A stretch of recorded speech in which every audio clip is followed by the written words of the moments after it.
Balik bilang chairman ng Senate Blue Ribbon Committee si Senate President Pro Tempore Ping Lacson matapos walang kumontra sa botohan sa plenaryo.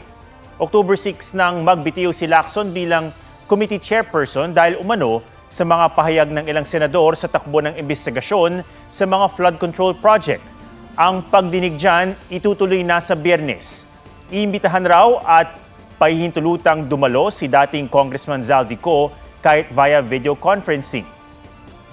Imbitado rin sina dating House Speaker Martin Romualdez, ang 17 congressman na pinangalanan ng mga diskaya at si Congressman Eric Yap na dating House Appropriations Committee Chairman.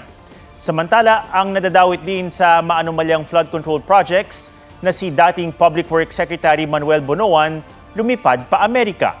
Pinayagan yan matapos makumpirma ng immigration officer sa Justice Department na walang hold departure order o warrant of arrest laban sa kanya, bagamat merong immigration lookout bulletin order sa kanya.